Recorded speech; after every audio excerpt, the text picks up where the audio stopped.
Itu masih tersisa ada 3 putra Puri Pemecutan.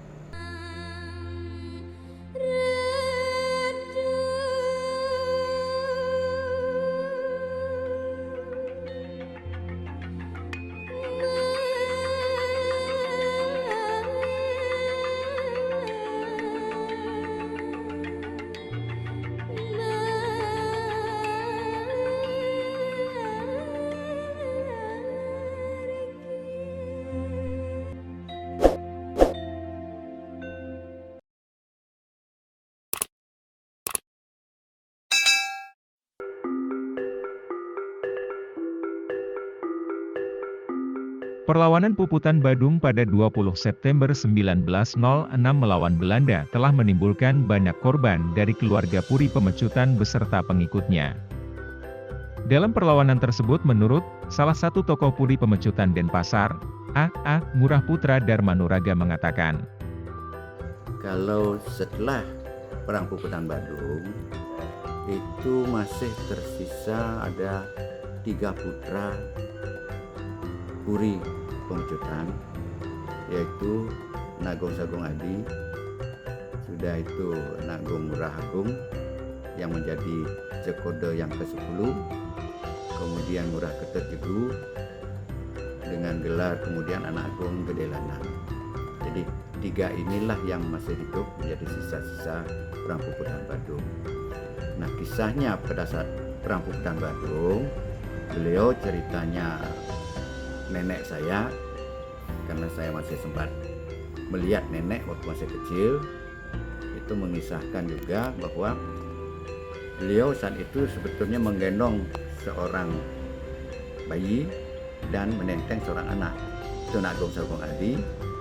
Kemudian di dandan ya, apa istilahnya itu adalah ayah saya, Ngurah Kertajegu. Nah, itu yang kemudian dirawat di Munggu di rumah nenek. Setelah mulai agak reda, inilah dibawa nanti ke Jero Badan Muning. Di sana beliau dirawat karena mulai paman-paman tahu masih ada yang hidup, dicarilah ke Munggu, ke tempat nenek saya, di Jero Badan Muning. Karena Badan Muning masih keluarga di situ. Nah, sedangkan Nagong Ramade Agung itu Ido Cokordo ke-9 waktu masih kecil, itu sempat juga dipungut oleh Ido Bagus dari Griyo Bindu karena berpakaian kebesaran, sudah pasti ini anak raja. Nah, dibawa ke Bindu, dari Bindu dibawalah ke Gerenceng karena ibu beliau dari Puri Gerenceng. Nah, sehingga beliau dirawat di Gerenceng.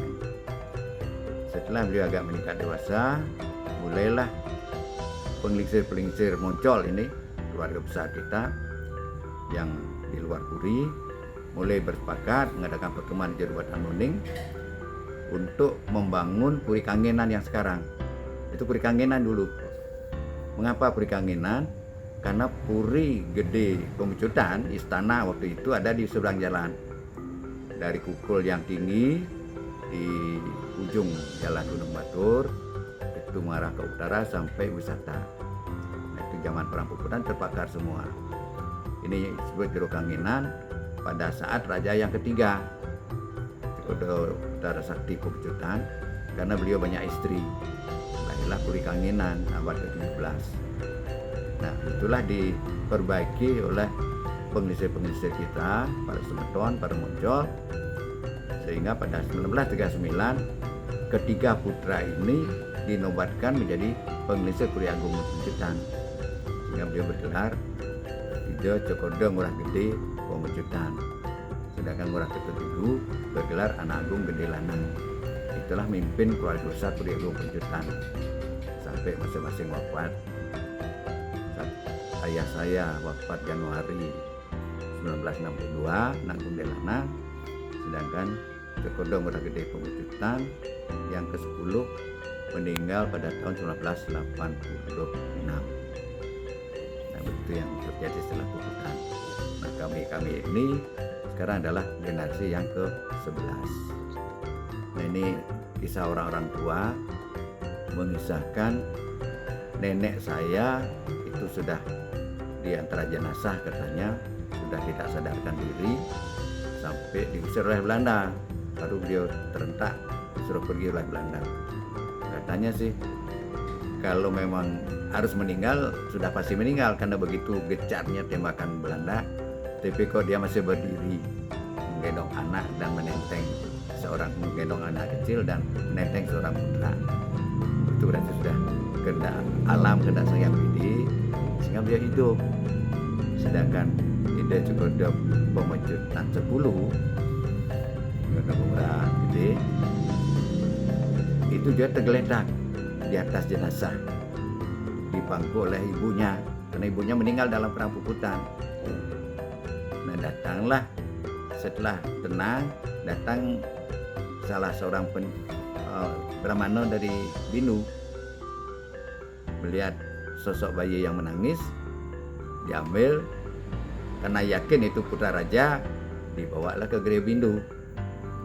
Nah, setelah suasana tenang, karena beliau yakin putra raja, ibunya dari Gerenceng, dibawalah ke Gerenceng, sehingga beliau dirawat di Puri Gerenceng. Ceritanya seperti itu, berarti sudah alam mengendaki, kok bisa terbebas dari gencaran senjata itu. Isinya berdiri, karena dia mangku anak. Karena semua yang datang itu pasti berdiri melawan Belanda, kan pasti berdiri. Yang kena tembak berguguran dia, rebah. Sedangkan ini mesti berdiri tegak. Memang diajak katanya, karena semua sisi perut keluar, mengiringi dia raja, para putra semua keluar. Istri juga ikut semua, maka semuanya gugur. Pemuda yang berani itu ya lari menyerang ke daerah Sungai Suci itu dekat jembatan. Belum ada jembatan. Nah, disitulah Belanda dihadang sehingga banyak berguguran. Begitu dia naik dari sungai sudah langsung dipukuli, ditembaki, di meriam dan sebagainya, sehingga banyak berguguran di situ.